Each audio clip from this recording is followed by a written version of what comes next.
tujuan penciptaan manusia itu lalil ukli walalil syurbi, bukan untuk makan saja, bukan untuk minum saja. Kalau manusia hanya makan, minum, kerja, terus berhubungan intim suami istri, besoknya makan, kerja lagi, pulang lagi, tidur lagi, berhubungan lagi, kerbau juga bisa. Karena kerbau juga begitu, makan, tidur. Kalau orang Singapura mengatakan MRT. MRT itu kereta cepat yang ada di Singapura, kereta bawah tanah. Makan, rehat, tidur.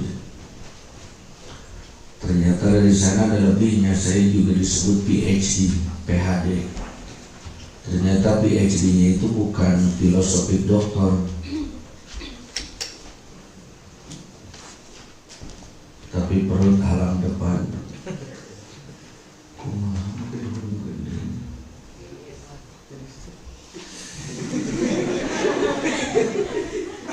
Baik, bikin tadi.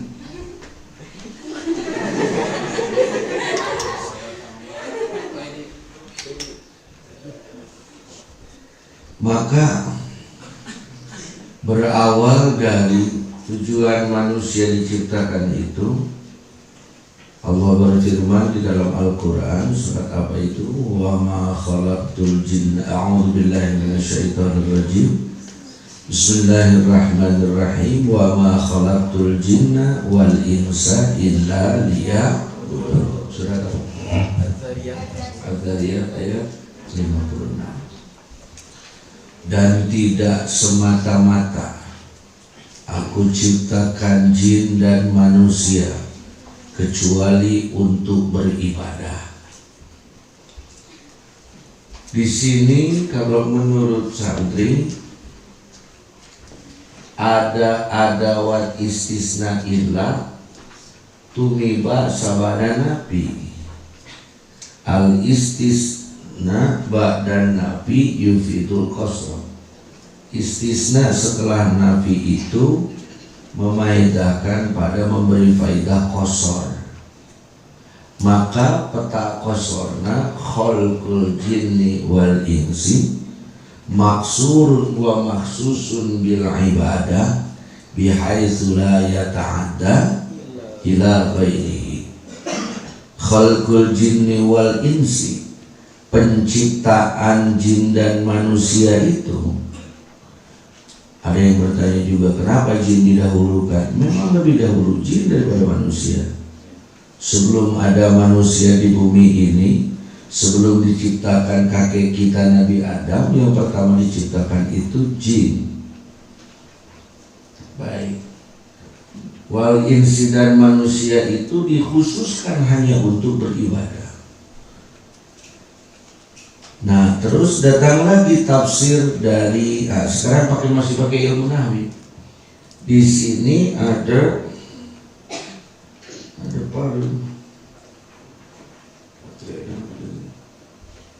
Di sini ada fi'il mudhari yang ditempeli dengan lam, ayatna sabada nabi. Maka jadi nateh lam juhud.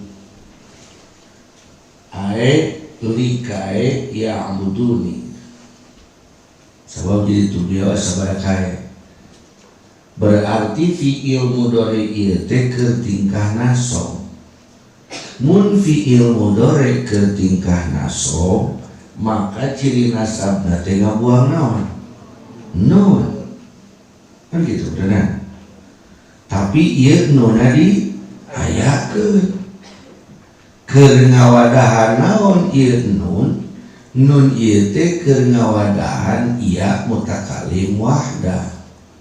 Takdirna illa liya'buduni. Jadi diciptakeun jelema jeung jin teh ngan ukur keur ibadah ka saha? Ka Allah. Ini banyak pembahasan ini. Jadi tong pedah-pedah geus minang ngabahas ieu dina budak SD tapi kekeun geus era bahasa eta masuk dipake ku budak dina leseng. Nah, tidak. Liya'buduni. Oke, beribadah kepada Allah. Jadi di sini dulu. Sekarang kita pakai makna ibadah. Abada ya'budu 'abdan fahuwa 'abidun. Abada ya'budu 'abdan wa ibadatan fahuwa 'abidun. Kita sering mendengar kata abid. Makna abid itu hamba sahaya.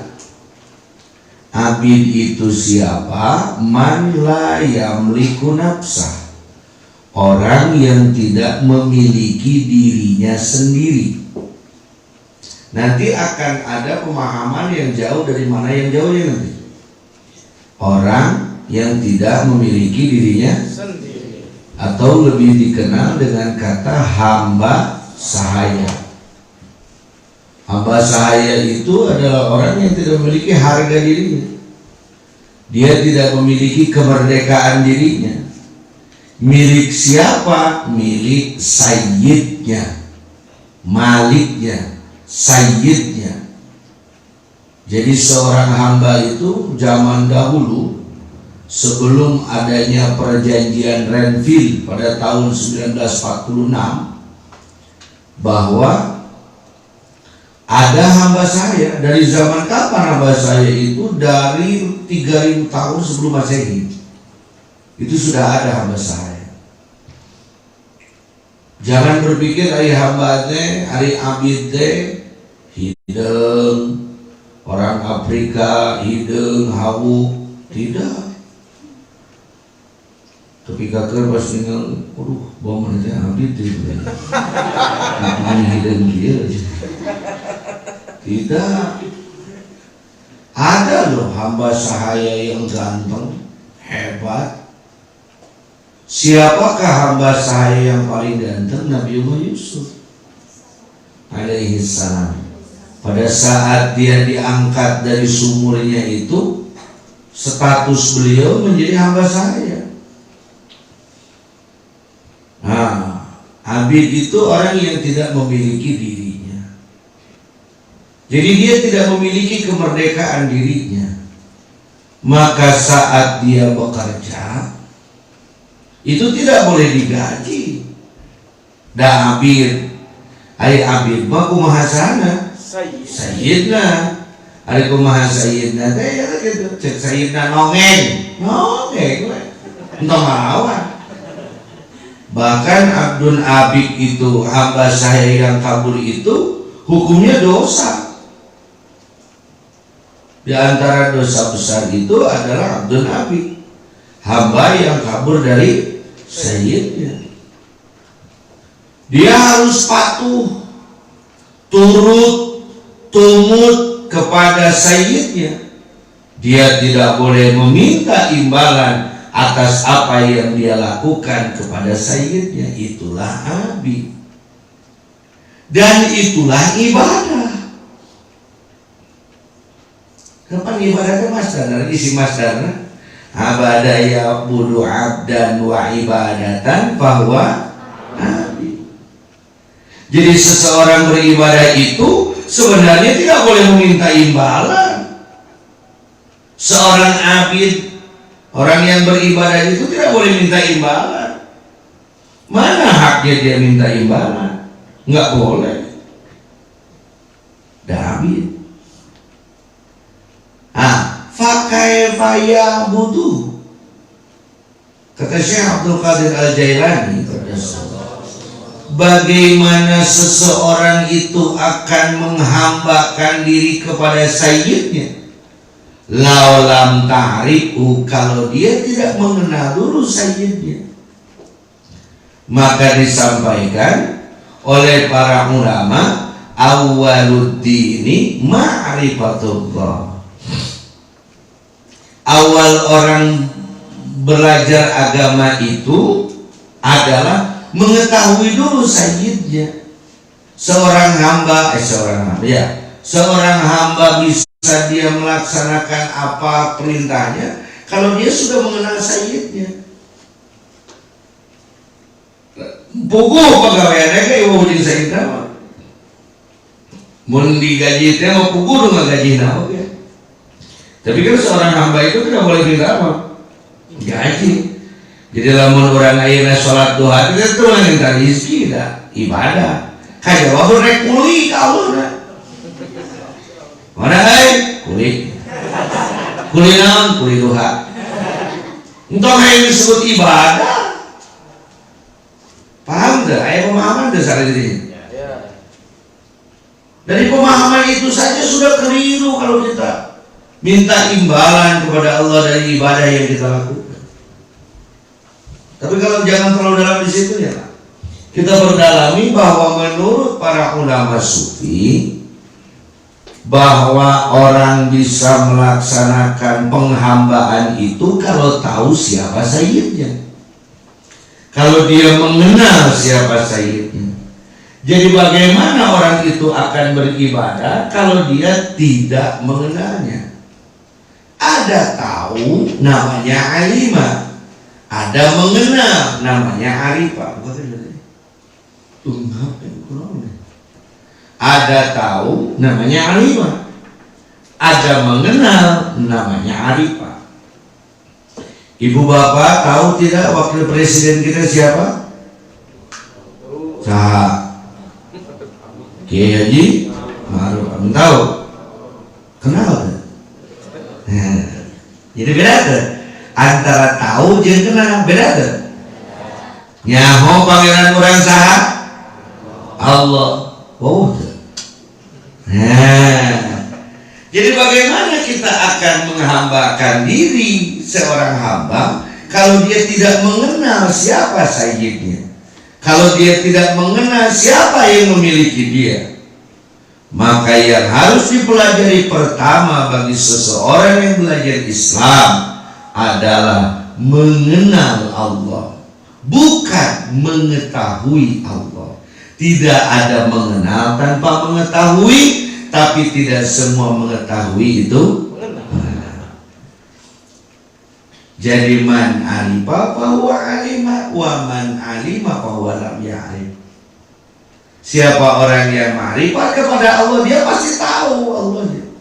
Tapi siapa orang yang tahu kepada Allah, belum tentu dia ma'rifat kepada Allah. Maka di dalam liya'buduni ini, liya'rifuni, kita diwajibkan mengenal Allah. Diwajibkan mengenal Allah. Dalam ayat yang lain, bahwa kita diciptakan oleh Allah itu supaya kita menjadi orang yang bertakwa kepada Allah. Ittaqullaha haqqa tuqatih wa la tamutunna illa wa antum muslimun. Bertakwalah kamu kepada Allah, ya ayyuhalladzina amanu taqullaha haqqa tuqatih wa la tamutunna illa wa antum muslimun. Bertakwalah kamu kepada Allah. Bagaimana bisa bertakwa kalau dia tidak mengenal Allah? Takwa itu ai masang palapon takwa kong luhur teuing jadi kudu ka surga. Takwa adalah melaksanakan seluruh perintah Allah dan menjauhi seluruh larangan Allah. Nya ideal, nah gitu idealna. Tapi dah yang anu kitu teh hese naon. Ada yang sudah bisa begitu? Melaksanakan seluruh perintah Allah, menjauhi seluruh larangan Allah. Bisa begitu jangan? Mun diibaratkeun dina sakola mah katakwaan urang mah karek tingkat PAUD. PAUD? Pendidikan anak usia dini. Jadi can PAUD mah beberapa detik ditah dahar hese atau henteu? Hese. Ditah mandi? Hese. Ditah sare oge? Hese. Ayeuna mah panu seger dikeun wanter. Eueuh dahar neangan nyasar. Keur ngaji ongko di ibarat ngaji datang ka dia pada sare.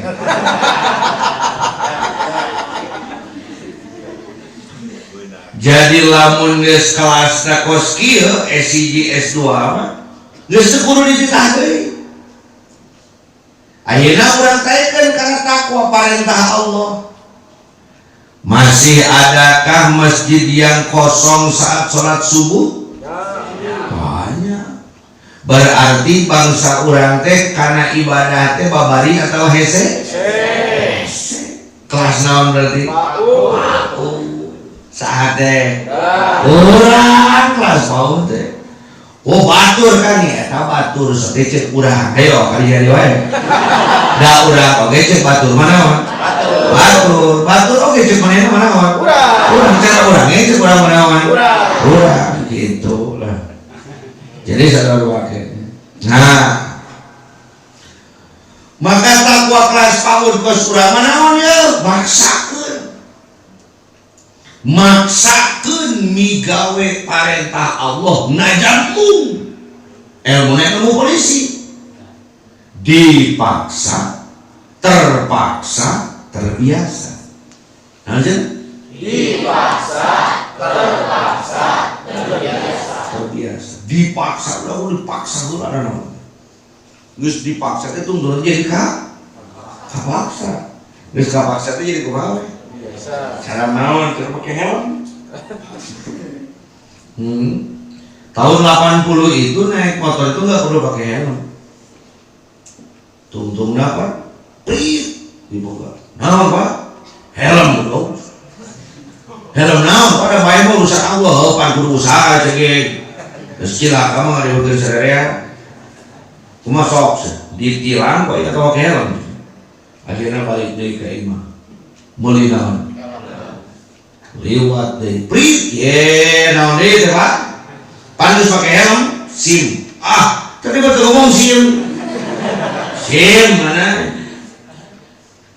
Itu boga ditilang atau SIM? Balik deh, SIM bawa helm pakai liwat ke polisi. Pak, ini ceritanya, pakai motor dulu. Persep jangan ngasih helm jangan dalam muka masih karena diical dipaksa pakai helm tungtungnya kapaksa kalau mana pakai helm tungtungnya biasa jadi untuk pakai helm itu kena asup angin itu biasa jadi takwa kelas kurang mah kelas maksa lain hayang haji terakhir oh bari woga di kobong di kita di kos kuyup